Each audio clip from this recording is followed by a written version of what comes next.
I'm Joshua Goss, the owner and qualifying broker here at Tradition Real Estate. I want to talk about the real estate market here in 2025, specifically about Albuquerque, New Mexico, and I want to look at it from a lens of what is Trump getting into office going to do to housing prices, interest rates, et cetera, et cetera. Let's take a look at some facts or some data, and then let's talk about some opinions and some things that I think will happen over the next year and maybe even into the next 4 years. Before we get into the future, let's talk about the past. Back in 2008, we saw roughly 7,000 homes for sale here in Albuquerque. The beginning of 2021, we saw around 800 houses for sale. Obviously, this is fluctuating and includes the greater Albuquerque area. So we saw 7,000 in 2008, only 800 in 2021, and right now we're sitting at about 2,000 houses for sale. So if you can think of the way that real estate prices have gone up and down here in the Albuquerque market, with that many homes for sale in 2008, the prices went down, right? Because demand wasn't as high as supply. And in the beginning of 2021, or really throughout the end of 2020 to they started raising interest rates in 2022, we saw high demand and very low inventory, 800 homes for sale. And that's when we saw prices really start to go up about 15% per year. Now, with about 2,000 homes for sale, we're seeing prices stabilize a little bit, but they're rising about 5% over the last 2 years. I give this background to talk about the future. If prices are going to come down, we're going to need a lot more supply, right? We're going to need that equilibrium to really go the other direction where supply increases significantly and demand drops. Now, let's first touch on the supply side, and this gets into some of Trump's policies. If you're looking at Trump's policies, DOGE, Department of Government Efficiency, Vivek and Musk are really pushing to reduce government regulation and increase the speed at which the government acts. So if they are able to implement that and we are able to reduce or increase efficiency, reduce red tape, and get homes built quicker, permitting done quicker, less regulations, so in areas that maybe we couldn't have built earlier, we can do that a little bit quicker. That's going to increase supply and is a great thing. However, with the tariffs that Trump has repeatedly talked about putting into place, the cost of building is going to increase. That story is really told with the way that interest rates have gone up since Trump was elected as our president. The Federal Reserve has decreased their rates, but the 10-year Treasury and mortgage rates have continued to rise. That tells me that banks and investors over the next few years, or at least, so the average 30-year mortgage is held between 6 and 8 years. And so if you're a bank and investor and you're looking 6 to 8 years down the road, how am I going to make money? You're going to raise your interest rates if you expect tariffs to increase the cost of goods and increase inflation again. And that is what investors and banks are betting on right now. Switching over to demand, one thing that really concerns investors and banks right now, and another thing besides tariffs and inflation that's making banks and investors hesitant on rates and increasing their rates, is the amount of our national debt. In 2023, we spent $658 billion on interest payments alone on our national debt. We have a lot of debt coming up for refinancing this year, and the interest rates are going to be a lot higher than when they were last financed. And so that's causing a pause and a concern in banks and investors who are increasing interest rates. And whenever we see an increase in interest rates, we see demand go down a little bit. Also, it is expected the banks and investors are betting on Trump's administration increasing the national debt. There's actually a bet on Polymarket right now whether or not Trump's administration will increase the national debt over or under $8 trillion. And so that's sort of the expectation, and that's what people are betting on, somewhere in that range. And so that national debt is going to keep increasing, the payments are going to keep increasing, and a large portion of our taxes that we pay into every year are going to go into paying that national debt instead of providing services. And it's just going to continue to keep the cost of goods high and inflation high, and is really concerning investors and banks across the country. The average age of a first-time home buyer has increased in 2023 through 2024 from 35 years old to 38 years old.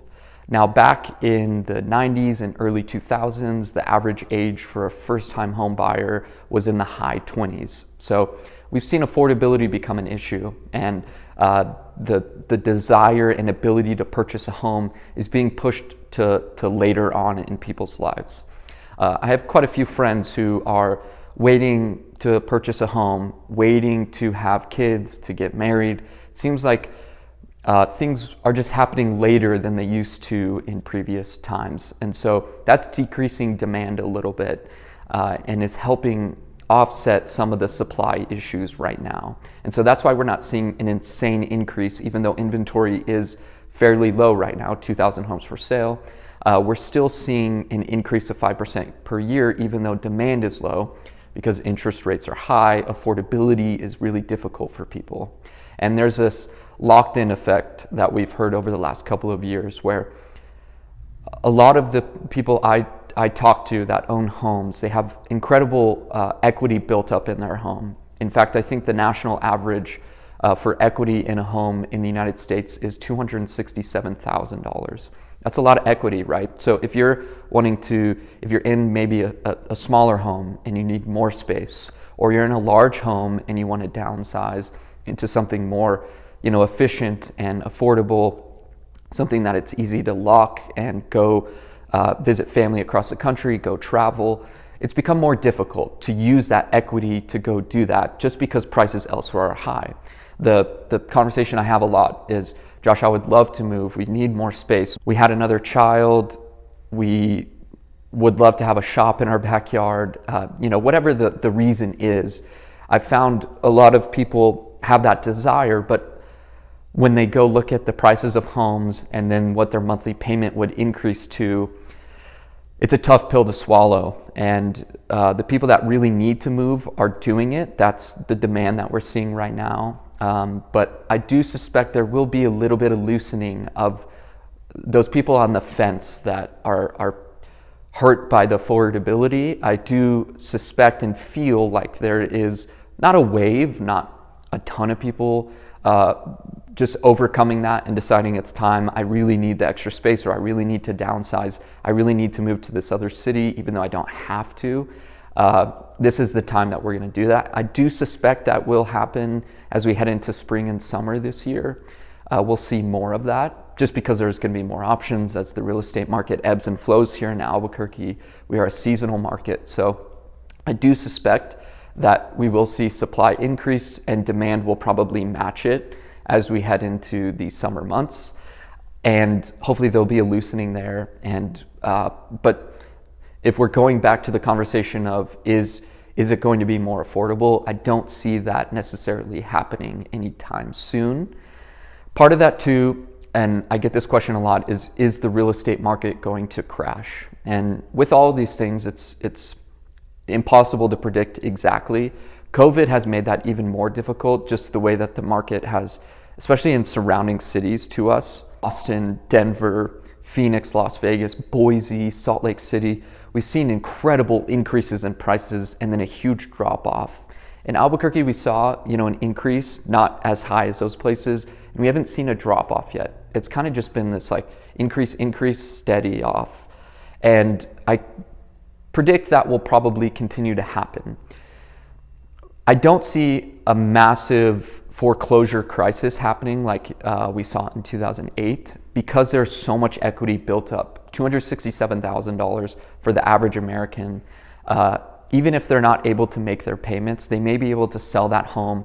And let's say the market here drops 10%, right? That's still an incredible amount of equity that most homeowners will get to cash in on if they can't make their payments. Now, is it possible that we see a crash if unemployment skyrockets?